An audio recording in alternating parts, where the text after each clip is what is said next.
नमस्कार साथियों, स्वागत है आपका अपने YouTube channel astro with Kanha में। फ्री जन्म कुंडली अध्ययन में जिस जन्म कुंडली का चुनाव हुआ है वह है श्री प्रियंका गुप्ता जी, दिल्ली से। आइए हम और आप मिलकर इनकी जन्म कुंडली का अध्ययन करते हैं।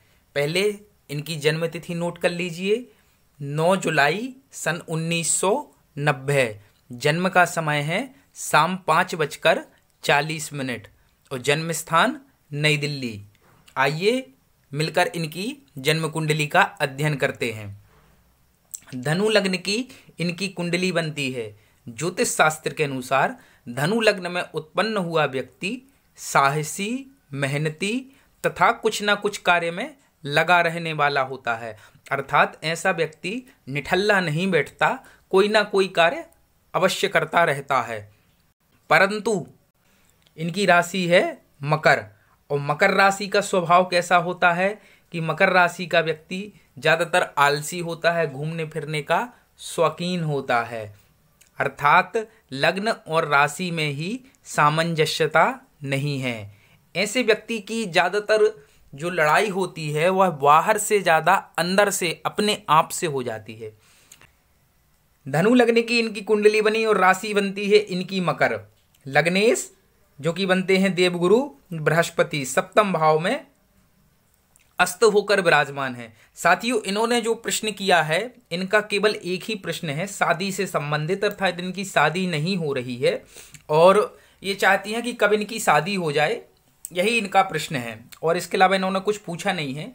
तो कुंडली आई है तो थोड़ा चलो कुंडली पे नजर मारते हैं और कुंडली पर विचार करते हैं। धनु लग्न की इनकी कुंडली बनी और लग्नेश बनते हैं इनके देवगुरु बृहस्पति, जो सप्तम भाव में सूर्य के साथ अस्त होकर विराजमान है। लग्न में कोई बल नहीं है, 0 अंश की इनकी लग्न है।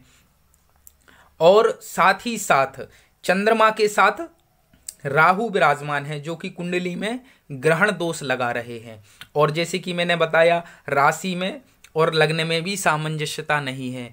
तो इसका विचार क्या किया जा सकता है? जातिका का मन थोड़ा निराश रहता होगा, उसके मन में शांति प्राप्ति नहीं होती होगी और उसका मन अशांत रहता होगा। जीवन में कोई ना कोई परेशानी भी बनी रह सकती है और कोई कष्ट बना रहता होगा। मन का कारक है चंद्रमा। चंद्रमा के साथ राहु विराजमान हो जाने के कारण कुंडली में ग्रहण दोष बन गया। लेकिन एक बात मैं आपको और बता दूं, कुंडली में जैसा दिख रहा है वैसा है नहीं, क्योंकि चलित चक्र में गुरु और सूर्य दोनों अष्टम भाव में चले गए। अष्टम भाव में जाने के कारण गुरु और केतु की युति बन गई और सूर्य और केतु की युति बन गई, जिसके कारण चंद्रमा और सूर्य दोनों प्रभावित हो गए, जिसके कारण 80% जातिका की कुंडली प्रभावित हो गई। अर्थात उसका मन भी अशांत है। और सूर्य क्या होता है? आत्मविश्वास। आत्मविश्वास की भी जातिका के अंदर कमी हो जाएगी। और गुरु के अस्त हो जाने के कारण जातिका के धन व्यवसायिक क्षेत्र के मार्ग अर्थात आर्थिक क्षेत्र में भी थोड़ी कमी आ जाएगी। सूर्य के प्रभावित हो जाने के कारण आत्मविश्वास भी डामाडोल हो जाएगा। और चंद्रमा के प्रभावित हो जाने के कारण जातिका का मन भी अशांत हो जाएगा। लेकिन इन्होंने ज़्यादा प्रश्न किए नहीं हैं। इनका प्रश्न केवल एक ही है कि इनके विवाह के योग कब तक बनेंगे। तो इनके सीधे सीधे विवाह पर आते हैं। विवाह का कारण जो होता है वह है सप्तमेश। सप्तमेश बनता है बुध। बुध अष्टम भाव में जो कि चंद्रमा की राशि में है और सप्तमेश चंद्रमा के हो जाने के कारण पंचधा मित्री के अनुसार शत्रुग्रही हो गया और साथ ही साथ सूर्य के साथ बैठने के कारण अस्त भी हो गया।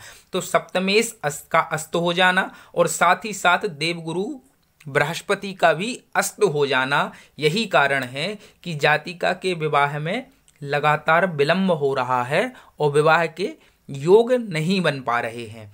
अब मैं आपके लिए कुछ साधारण से उपाय बता देता हूं। यदि आप इन उपाय को करती हैं तो आपको शीघ्र अतिशीघ्र विवाह का प्रस्ताव आ जाएगा। आपकी महादशा जो अभी चल रही है वह राहु की महादशा चल रही है, जो कि 15/7/2025 तक चलेगी।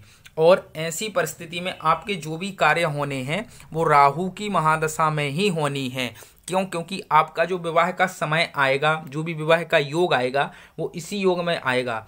आप ज्योतिष शास्त्र के अनुसार जाएं तो राहु में सूर्य का अंतर 2022 में आने वाला है और ऐसा कोई विशेष योग दिख नहीं रहा है। तो इस प्रकार 2022 में आपको एक शादी का ऑफर आएगा और हो सकता है कि 2022 में ही आपकी शादी हो जाए। मैं आपको कुछ उपाय दे देता हूं, यदि आप इन उपाय को पूर्ण श्रद्धा और विश्वास के साथ करती हैं तो 2022 में पूरी संभावना है कि आपके विवाह हो जाएगा। गुरुवार के दिन जल में हल्दी डालकर स्नान करना है। ध्यान कर लीजिए, आप एक पेन कागज लेकर चाहें तो नोट भी कर सकती है इन सब बातों को, सब उपाय को। ये उपाय जो हैं वो शीघ्र परिणाम देने वाले उपाय हैं।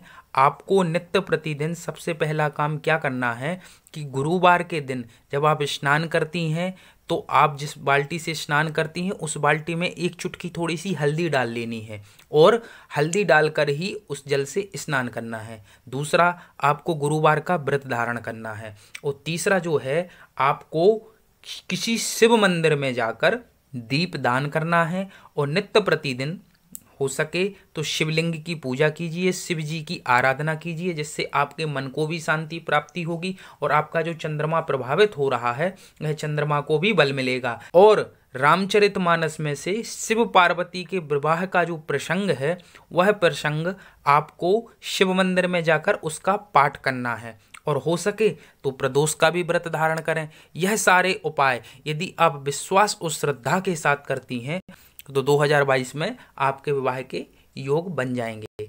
आशा करता हूं आपको मेरे द्वारा दी हुई जानकारी पसंद आई होगी। यदि और भी लोग अपनी जन्म कुंडली का अध्ययन कराना चाहते हैं तो चैनल को सब्सक्राइब करें, वीडियो को अधिकाधिक लोगों तक शेयर करें और साथ ही साथ वीडियो को लाइक करें, तभी आपकी जन्म कुंडली का चुनाव किया जाएगा। कमेंट बॉक्स में अपनी जन्म तिथि, जन्म समय और जन्म स्थान लिखकर हमें भेजें। चैनल को सब्सक्राइब करें। मिलते हैं अगले कार्यक्रम में, तब तक के लिए नमस्कार।